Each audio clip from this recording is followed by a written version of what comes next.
Ayan, pangalawang ano ko na to, pangalawang video ko na to, matagal pa dumating yung tricycle. Alam niyo kasi dati akong bunso, namimiss ako ni nanay. Sabi niya palagi yan, sabi niya, matanda na ako, Presi, papasyalan niyo ako. Kasi minsan di ba nilalabas namin siya, 4 na beses sa isang taon kung papalarin, namamasyal. Kasi nga, para sa kanya yon, bonding ng family. Pag hindi kami nakapasyal, gusto niya siyang papasyalan sa bahay. Eh eto, yung isa ko kapatid kasi nasa Manila, malayo siya. Kaya madalas ako ang kasama ni nanay. Tsaka kasi dating bunso kasi ako ng 12 years. Oo, 12 years ako bunso. Ayan, kwento muna. Ang tagal pa ng tricycle. Ayan. Ayan, dito ako.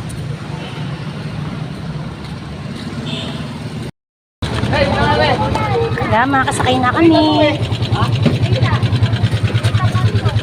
Ay, kanina pa. Sakay na din.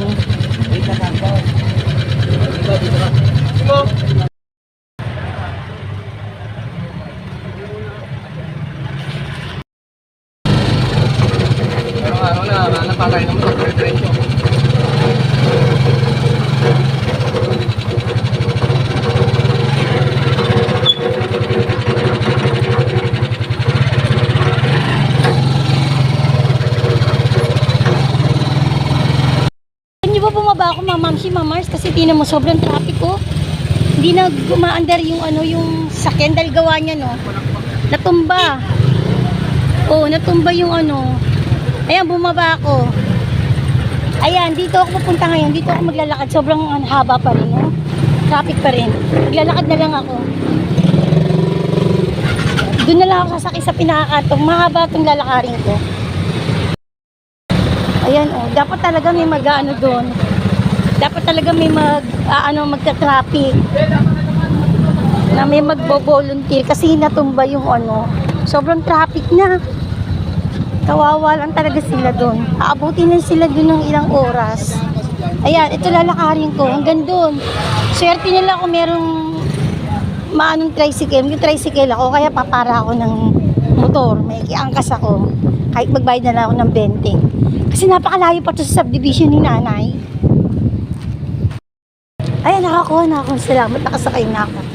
Ito, nakakuha ako na e-bike.